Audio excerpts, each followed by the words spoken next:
જૂનાગઢના ભેસાણ તાલુકાના ચુડા ગામે ભાઈ શંકરભાઈ શિવરાજભાઈ વેગડાની ચોથી વાર્ષિક પુણ્યતિથિ નિમિત્તે સર્વરોગ નિદાન કેમ્પ યોજાયો હતો। ભેસાણ તાલુકાના ચુડા સોરઠ ગામે ભાઈ શંકરભાઈ શિવરાજભાઈ વેગડાની ચોથી વાર્ષિક પુણ્યતિથિ નિમિત્તે પરમ પૂજ્ય મુક્તાનંદ બાપુ સ્થાપિત જય અંબે મલ્ટી સ્પેશિયાલિસ્ટ હોસ્પિટલ ચાપડા દ્વારા નિઃશુલ્ક સારવાર તથા ફ્રીમાં દવા કેમ્પનું તથા મેડિકલ સાધન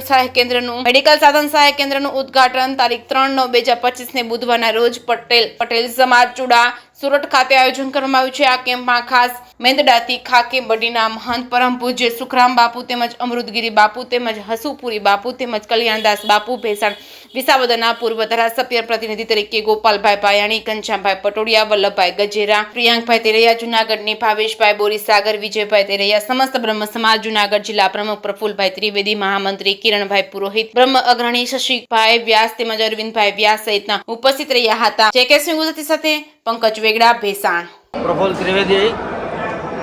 પ્રમુખ સૌરાષ્ટ્ર કચ્છ સમસ્ત બ્રહ્મ સમાજ જૂનાગઢ જિલ્લો, આજ રોજ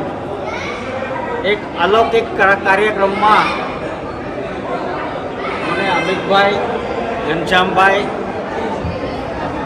અને શશિભાઈ વ્યાસ દ્વારા ચૂડા આવવાનું એક આમંત્રણ મળ્યું। મને લાગે છે કે આ એક સેવાકીય કાર્યક્રમ જે છે એ કાર્યક્રમમાં ઉપસ્થિત રહેવાનો ખાસ કરીને જે ધર્મલાભ પ્રાપ્ત થયો છે એના માટે હું ચુડા અને ચુડા ગામ જે છે એના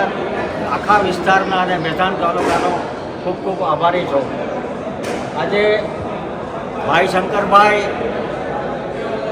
વેગડાની 5મી પુણ્યતિથિ નિમિત્તે આ કાર્યક્રમ ઘનશ્યામભાઈ અને મિત્રોના સહયોગથી આયોજક તરીકે અમિતભાઈ વેગડા, દર્શનભાઈ જોશી, કલ્પેશભાઈ હિરાણી અંકલેશ્વર, પારસભાઈ ઉગાડ, ભાવેશભાઈ વઘાસિયા, વિપુલભાઈ સોલંકી, યુવરાજભાઈ વેગડા અને વેગડા પરિવાર તેમજ ડૉક્ટરની ટીમ જે છે એમાં કેતનભાઈ બોરખતરિયા, પ્રિયાંકભાઈ કડસિયા, પૂજાબેન નંદાણીયા, પિયુષભાઈ વરમોરા, અજયભાઈ ટીલારા, યોગેશભાઈ જાદવ, જે અઘેરા સાહેબ, ડૉક્ટર હર્ષ ગજેરા અને ખાસ કરીને